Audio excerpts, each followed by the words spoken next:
اس وجہ سے سارا قرآن یاد ہوتا ہے، پہلا تعارف ہی شہزادی کا یاد کروایا جاتا ہے، ورنہ شہزادی کے لیے سورت دہر میں مسلسل آیات تسلسل کے ساتھ، لیکن خدا نے اس سورت کو چھوٹا اس لیے رکھا، یہ صرف مخصوص ہے شہزادی کے ساتھ۔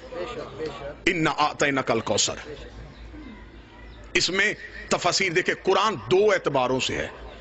ایک قرآن وہ ہے جو تنزیلی اعتبار سے ہے، جیسے نازل ہوا۔ دوسرا قرآن وہ ہے جو رسول تک پہنچا لیکن رسول کے دل تک محفوظ رہا، آگے تب پہنچایا جب خدا کو ضرورت محسوس ہوئی، فرمایا کہ اب یہ آیت پڑھ کے سنا دیجئے۔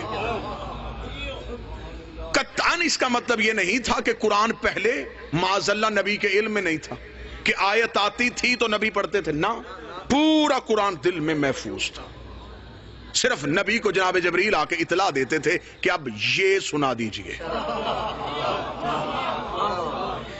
اِنَّا أَعْطَيْنَاكَ الْكَوْثَرَ، اس کا جو ظاہری ترجمہ تفاسیر میں کیا گیا وہ یہ کیا گیا، یہ آیت تب آئی جب عاص بن وائل نے رسول کو بے اولاد ہونے کا طعنہ دیا، اور اس کی تفسیر کو جب میں نے بڑے غور سے پڑھا تو اس میں لکھا یہ 2 ہجری کو جب رسول کے پہلے بیٹے جناب ابراہیم کا وصال ہوا، 2 ہجری کو ہوا ہے، جناب حضرت ابراہیم رسول کے پہلے بیٹے دنیا سے گئے، تو اس وقت عاص بن وائل نے آ کے کہا تیرا بیٹا مر گیا، اب تو تیری نسل ہی کوئی نہیں۔ وہ 2 ہجری میں دنیا سے گئے، 2 ہجری میں یہ آیت ہے۔ آگے ہے فَصَلِّ لِرَبِّكَ وَانْحَرْ، تو اپنے رب کی نماز پڑھ۔ 2 ہجری میں نماز کا حکم ہی نہیں آیا، 2 ہجری کے آخر میں نماز کا حکم آیا، اور نبی سے کہا جا رہا ہے فَصَلِّ لِرَبِّكَ، یہاں ترجمہ کیا جا رہا ہے کہ تو اپنے رب کی نماز پڑھ۔ معصوم سے پوچھا گیا مولا یہ آیت اتری کب تھی؟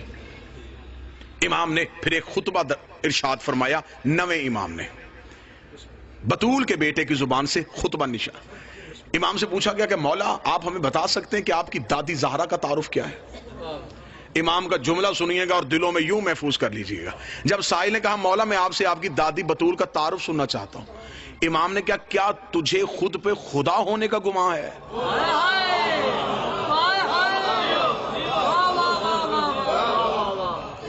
کیا تجھے خود پہ یہ گمان ہے کہ تو خدا ہے؟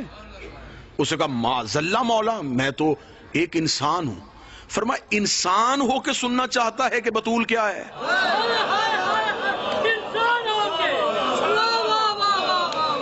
تجھے جسارت کرتے ہوئے تجھے شرم نہ آئی کہ تو انسان ہو کے تو مجھ سے پوچھ رہا ہے کہ میں تجھے بتاؤں کہ میری دادی کیا ہے؟ سائل کا جسم کانپا، اسے کہا مولا اپنے عرفان میں اضافہ چاہتا تھا۔ مولا کہا ہاں پھر یہ کہنا کہ تو کتنا بطول کو قبول کر سکتا۔ امام نے کہا سن اسلی اسلم السلام علی عبد الصالح، میری دادی بطول وہ ہے جس پہ میں منبر پہ بھی درود پڑھتا ہوں، مصلی پہ بھی درود پڑھتا ہوں۔ خطبہ سنیے گا، میری مجبوری ہے پھر اختر شاہ جی، میں اس میں ایک لفظ بھی اپنی طرف سے اضافہ نہیں کر سکتا کیونکہ معصوم کا خطبہ قرآن ہے، قرآن میں زیر زبر کا اضافہ بھی نہیں ہو سکتا۔ امام نے کہا اسلی اسلم السلام علی عبد الصالح، میں اپنی دادی پہ منبر پہ بھی درود پڑھتا ہوں، مصلی پہ بھی درود پڑھتا ہوں۔ یہ جملہ کہنے کے بعد امام نے کہا سلام علی عبد الصالح، میں اپنی دادی کو ایسے سلام کرتا ہوں جیسے کوئی بندہ اپنے خالق کو سلام کرتا ہے، سانے اپنے پیدا کرنے والے کو کرتا ہے۔ امام نے فرمایا الصحیفۃ العصمت والعصمت طہارت ہے۔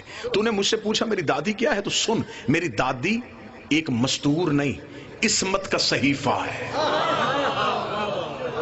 اور اگلا جملہ سنیے گا، اور جس جملے کے بعد دلوں میں ٹھنڈک آئے جناب سیدہ کے نور ولایت کی تو پھر وہ قلب منور ہو جائے گا۔ امام نے فرمایا والعصمت طہارت ہے، میری دادی طہارت کو پاک کرتی ہے۔ طاہر کو پاک نہیں کرتی، طہارت کو پاک کرتی ہے۔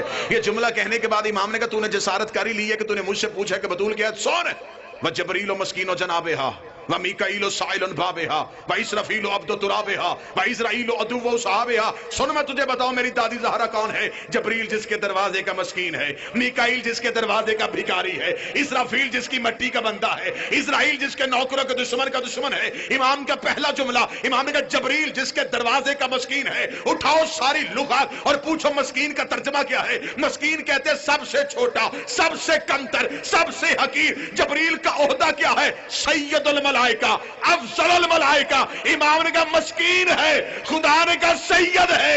امام نے کہا میری دادی کا مسکین ہے جو عرش پہ سب سے آگے بیٹھتا ہے، بطول کے دروازے پہ سب سے پیچھے بیٹھ